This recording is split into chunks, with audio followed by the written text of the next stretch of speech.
Hey, it's Meredith Shaw from iHeartRadio, and I am here in studio with 9-time Grammy winner Sheryl Crow. Woohoo! Woohoo! It's a lot of Grammys, Sheryl Crow. Can't even carry all of them. I mean, You got to you build can the never whole have shelf. too many Grammys. It's true. When you think back to them, though, is there one win that sticks out?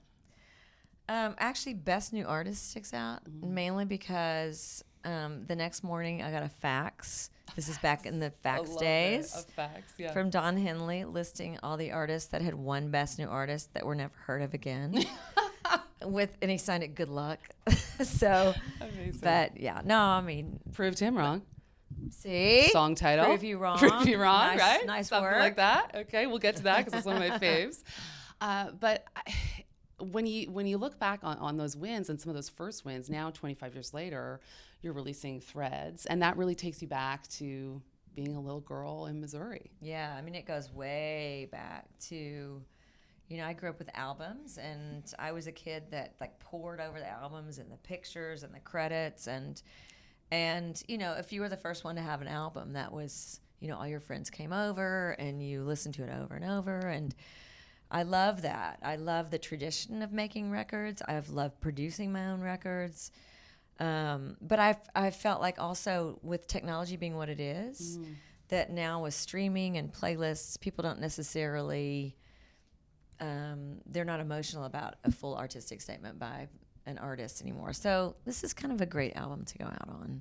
Well, you were saying go out on. One moment. Okay, so music will always be coming, but that Yes. full album experience. Yeah, I mean, This never might say be the never, but one. I like the idea of when I write a song, being able to go ahead and just put it out, because Yeah. you can wait a whole year for an album to be done, and people may only hear one song anyway. So Well, we listened to all the tracks on your album, Sheryl Crow. thank you. Yes, we do. Let's talk about some of the names on this record. I'm gonna read a few because I couldn't do the whole thing or we'd be here forever. There's everyone wonderful. It's like all my favorite people are on this album. My favorite people are on this record too. Do you can I do like a word association thing? Can I do some names and you just give me your first word that comes to mind? Sure. Bonnie Raitt, First woman I saw play guitar made me want to play guitar. Mavis Staples. She's bigger than a word. I mean, for me, she's Yes. she's a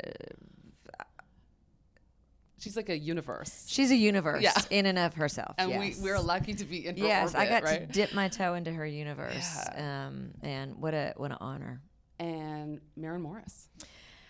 Hey, to me, she's like the young Stevie Nicks. She is. She's going to pull us all into the future of fierce women. Has she heard you say that?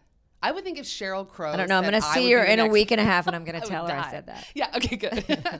And what about Bob Dylan?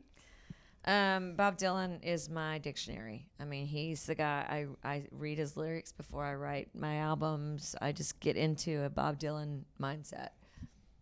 And now with some of the albums that are coming out these days, I'm thinking collaboration in general is in the ether. It just seems to be. I'm thinking of Ed Sheeran that just dropped his big collaborations project. And this obviously was important to you to be working with other people. How did you whittle down that list, or how did you start to think who Well, I want to obviously, work I with? didn't whittle down my list very much. No, I know.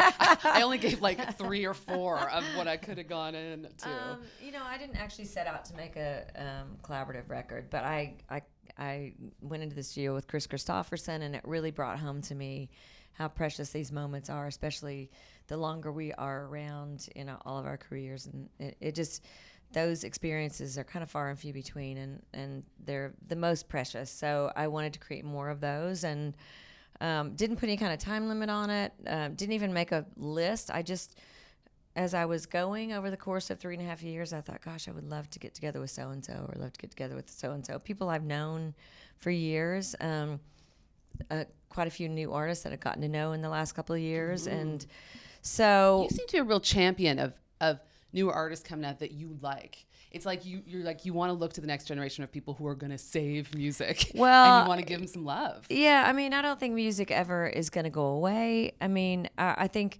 there's a whole conversation about the 6-second attention span and how you'll have 15 writers on a song, making sure that we're keeping the listener listening to your song and putting it on playlists and stuff, and it's become very analytical. And I guess the artists that I gravitate to are those who I feel like have some roots in the tradition of music, not just the science of music.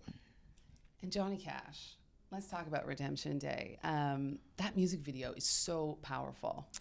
Yeah, it's kind of hard. It's hard for me to watch. It was hard for me to watch this morning. I hadn't put on my mascara yet, thank goodness. Yeah. I mean, the end of it, you got me back hopeful at the end. But talk to me about that song. I mean, I know you've released it. I know he has. I know you've now, possibly done it together. That's a very unique song experience. So let's talk a little bit about how that all came together. Well, I wrote the song in '97 and recorded it and put it out, and then he re-recorded it in 2002, right before he passed, and it came out on a collection of songs, I think, a few years later. And then as this record was getting ready, as I was getting ready to close up shop, I just kept coming back to that.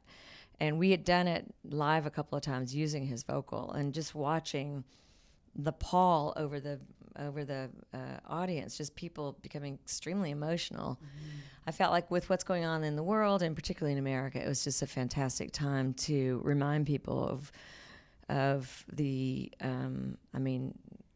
the profundity of being born into freedom, and how we've really gotten to a point where we've taken that for granted, and that all the decisions we make for the future of our country and the world are, our children bear witness to that. And that's what the song is about. And hearing him sing it just really gave it a depth and a weight of his voice, and also also who he was.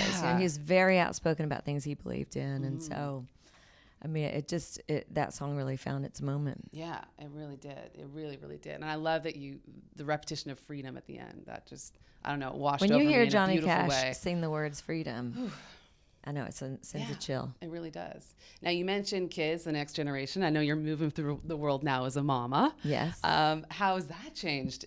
I mean, every single thing. Oh, it does. I mean, it changes everything. I'm so grateful for my kids, and I laugh about the things that they're into, and I've become like my mom and dad, where I'm like, you can't listen to that. Well, why not? Well, because it's about sex. That's why you can't listen to it. It's great, though. I mean, all my decisions are based on them, and it definitely weeds out the unimportant stuff, having kids, and your life informs everything that you do, every decision that you make, and so they are present in everything. They're present in every lyric. They're present. My mindset is really formed around them. But you're not necessarily taking their fashion advice. I saw something like they didn't want mom to wear a onesie on stage. They did not like the red jumpsuit at all. I loved it. They're of the age where I can still really embarrass them. So. And what do they say about those sparkle pants? They're kind of okay with those. Yeah. They don't like eye makeup. They don't like fake eyelashes. They say they look like I have spider webs on my eyes. So. Good for them. You're raising good ones. Yeah. They're opinionated. Yeah. Amazing. Love it. I have a Me Too moment every day with them, though. I'm like, no, I've got to be in my girl power.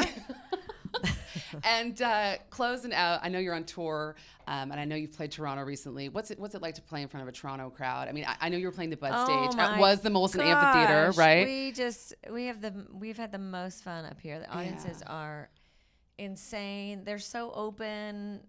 I said last night on stage, I was like, I don't know what y'all are on, but I want some of it.